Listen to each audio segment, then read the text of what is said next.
और किस सब्जेक्ट में कहाँ जाने वाला, किस जिला में जाने वाला, क्या वैकेंसी है, और वहाँ से रिप्लेस करके जहाँ से आना चाहता है वहाँ जाने वाला कितना है।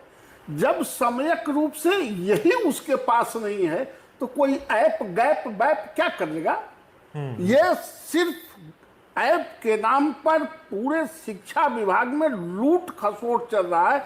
और चूंकि होता क्या है कि जो हमारे जनरेशन के आदमी है, जो आपके जनरेशन के आदमी है, उसको नया जनरेशन के आदमी ऐप के नाम पर, गैप के नाम पर, ऑनलाइन के नाम पर बेवकूफ बनाता है। आपने उसको ऐप तो दे दिया, लेकिन जब आपके पास उसके नियुक्ति से लेके आपको अभियुक्ति तक नहीं है कि कहाँ किसको जाने हैं और किसको हम कहाँ कर देंगे तो कौन स्कूल खाली हो जाएगा। आपने पोस्टिंग कर दिया पहले गांव के स्कूलों में, अब आपने ट्रांसफर करके ला दिया सबके शहरों में। गांव के स्कूल खत्म हो रहे हैं तो क्या गांव के बच्चे नहीं पढ़ेंगे? तो इस अच्छा, जिनको पति पत्नी के आधार पर करना था उसको आपने किया नहीं। दूरी के आधार पर जो 400 किलोमीटर, 500 किलोमीटर, 300 किलोमीटर दूर थे उसको आपने किया नहीं। आप सब गड़बड़ घोटाला करके और लोगों को बेवकूफ बनाते रहे। उनको ये पता नहीं है कि शिक्षा विभाग में चपरासी में काम करने वाला भी कोई आदमी बेवकूफ तो नहीं है। ये बात अलग है कि आपका डिक्टेटर चल रहा हो, आप बड़े पदों पर हैं, इसलिए आप समझने के लिए तैयार नहीं होते हो, लेकिन वो समझाने के काबिल तो है। आपको किसी पर विश्वास नहीं है। अगर विश्वास होता, आप सबसे इंटेलिजेंट कौम के मालिक है शिक्षा विभाग। सही बात है। इससे ज्यादा कोई ब्रेन ड्रेन करने वाला तो कोई विभाग नहीं है बिहार में। ना। आप उसी में से किसी को बैठा के एक टीम को कॉन्फिडेंस में लेके आप बनाए हुए होते कि कटिहार से कितना आना चाहता है, कटिहार में कौन कौन जिला से कहां जाना चाहता है, अररिया से कहां आना चाहता है, दरभंगा से कहां आना चाहता है, और दरभंगा में कहां से जाना चाहता है, कौन कौन सब्जेक्ट का है। जब तक ये खाका आप तैयार नहीं करेंगे तो ये आदमी के बनाया हुआ है ना कंप्यूटर, ये ऐप कौन बनाता है? आदमी बनाता है। तो आप सोचते हैं कि आदमी के ऊपर, आदमी के ब्रेन के ऊपर हावी हो जाएगा ऐप। ऐसा कभी संतोष जी हुआ है? कभी नहीं हुआ है। आप पूरे शिक्षा विभाग को अगर इसको तत्काल दुरुस्त नहीं किया तो इसको स्थिर होने में 5 साल लगेगा। एक बात आपको और याद में दिलाना चाहता हूं, 95 में लालू जी के स्थानांतरण नीति 437 एक्ट लगा के सारे शिक्षकों को इसी तरह स्थानांतरित कर दिए थे। भभुआ से नालंदा, नालंदा से आरा, सासाराम से पटना, पटना से नालंदा, भभुआ, सासाराम, आरा, बक्सर, सारा स्कूल चरमरा गया। और हम लोग जूझते रहे। अंत में विधान परिषद में स्कूलों की स्थिति को देखते हुए लालू यादव जी ने स्वयं ही उस एक्ट को विलोपित किया और वापस लिया शिक्षकों का। तब का उसके बाद स्कूल कुछ रास्ता पर आया। उससे भी खराब स्थिति में बिहार के शिक्षा विभाग लाके खड़ा कर दिया है। ये पढ़ने पढ़ाने का एटमॉस्फेयर खत्म हो गया। ये शिक्षक सिर्फ स्थानांतरण की बात करेंगे और रोज शिक्षा विभाग को गाली देंगे, उनकी पत्नी गाली देगी, उनका बेटा गाली देगा, और दूसरा कोई बात नहीं है। ये शिक्षा विभाग के लिए बहुत बड़ा कलंक संतोष जी है। और आप बार बार कहते थे तो हमको भी लगता था कि इतना गड़बड़ी कैसे होगा।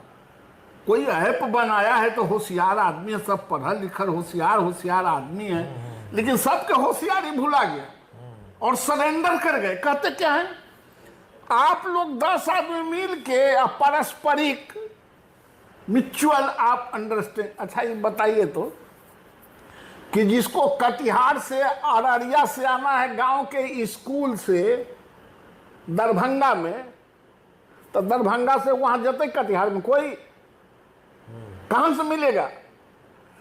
जब तक आप प्रैक्टिकल अप्रोच में इसको नहीं देखे। इसको करना ही चाहिए था। आपने एक बड़ी बात कही थी कि जो पुराने लोग हैं, जो ग्रसित हैं, उनको पहले आप एडजस्ट कर लीजिए। तो आप तो कुछ लोगों को ऑबलाइज करने के लिए इस गड़बड़ घोटाला में नए लोगों को ऑबलाइज करना चाहते थे, इसलिए आपने गड़बड़ घोटाला कर दिया। तो ये सब का कारण है, जानबूझ के इन लोगों ने गड़बड़ घोटाला किया है। क्या हो सकता है? मान लीजिए तब तो बहुत सारी चीजें हो गई, शिक्षक सब परेशान है ही। अब ये म्यूचुअल वाले में भी जो स्थिति है वो संभव है ही नहीं। नहीं हो सकता, संभव नहीं है। और बीच में मान लीजिए कि आप ट्रांसफर किए, 30 तारीख तक ज्वाइनिंग की बात किया, बीच में जिसको नहीं जाना है वो मत जाए। वो शिक्षक वहीं है, उसके स्कूल में दूसरा जिसका ट्रांसफर हुआ वो भी पहुंच गया। तो क्या यही नहीं है, जिसको आपने सक्षमता के बाद डिस्ट्रिक्ट अलॉट कर दिया, उसको आज तक स्कूल अलॉट नहीं किया आपने। तब क्या करते हैं भाई? और आपने, आपका ऐप इतना ही बढ़िया है कि प्राइवेट स्कूल में टीचर को ट्रांसफर कर दे रहे हैं। तो बेशर्मी का तो हद हो गया ना, कि जो आखिर कैसे आपके ऐप में प्राइवेट स्कूल कैसे आ गया भाई?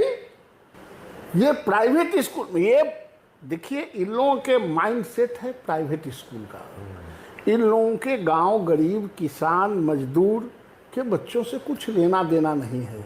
ये तमाम लोग अपने प्रैक्टिस, माल प्रैक्टिस और टीआरपी बटोरने के फेरा में इतना लंबा खींचा है। ये शासन का दुर्भाग्य है। और अगर शासन ने इस पर कमांड तत्काल नहीं किया, और ये कह रहे हैं कि म्यूचुअल कभी नहीं हो सकता। म्यूचुअल हो ही जाता था, इतना दिन से आप परेशान क्यों थे भाई? क्यों परेशान थे?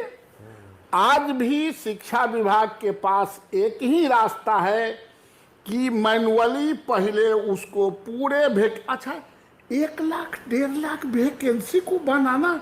हम लोग वोटर लिस्ट बनाते हैं ना, हम लोग वोटर लिस्ट किसे बनाते हैं? पहले नाम बाय अल्फाबेटिकल बना देते हैं, देखते हैं आता है वोटर लिस्ट निकल के, तो बूथ वाइज बना लेते हैं, मोहल्ला वाइज बना लेते हैं। कैसा कंप्यूटर चालक है भाई? ये कैसा कंप्यूटर बनाने वाला है कि तुमको यही नहीं पता चल रहा है कि हाई स्कूल में कौन है, प्राइमरी स्कूल में कौन है, सरकारी स्कूल में कौन है, प्राइवेट स्कूल में कौन है, कौन दूरी के आधार पर मांग रहा है, कौन अपने जिला में स्वर्ग में जाने के लिए मांग रहा है। इतना भी जिसको आइडेंटिफाई करने का हैसियत नहीं है, इसका मतलब कि ऐप के नाम पर आप लूट खसोट कर रहे हैं। होता क्या है, आज यूनिवर्सिटी में भी सब जगह ऐप के माध्यम से और उसको क्या कहते हैं, ऑनलाइन के माध्यम से एडमिशन होने लगा है। पटना के लड़का लड़की मांग किया कि हमरा पटना में सर में दे दीजिए, उसको दे दिए पालीगंज।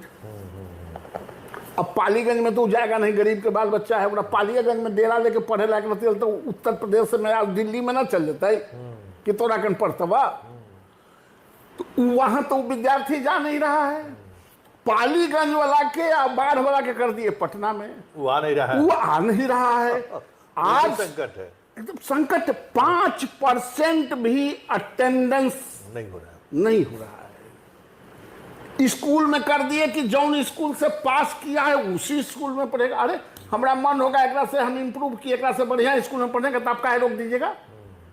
आपके पिताजी के जमींदारी में है वो, इसलिए कि गरीब का बेटा है, गांव का बेटा है, किसान का बेटा है, मजदूर का बेटा है, इसलिए। तो ये इस राज्य सरकार के लिए सबसे ड्रॉबैक है। शिक्षा विभाग कलंकित कर रहा है इसको जब तक मैनुअली है। अच्छा, दिक्कत क्या है कि एक आदमी ही ईमानदार है और सब चोर है। ईमान के चलिएगा तो कभी दुनिया में शासन चलता है? आप अपने अधिकारियों के बैठा के आप मैनुअल जब तक चार्ट नहीं बनाएंगे, आप उसको सरसरी निगाह से देखेंगे नहीं, फिर कंप्यूटर पर उसको आप एक्सरसाइज करके देखेंगे नहीं, आप ट्रांसफर कर दीजिएगा।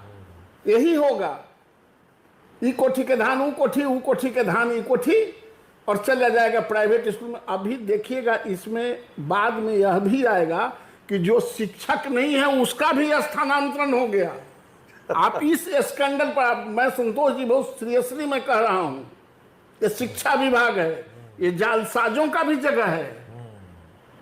जिनकी नौकरी नहीं है ट्रांसफर ले वो लेंगे। भी ट्रांसफर ले लेंगे, और बात खुलने दीजिए, बात खुलेगी तो दूर तक जाएगी।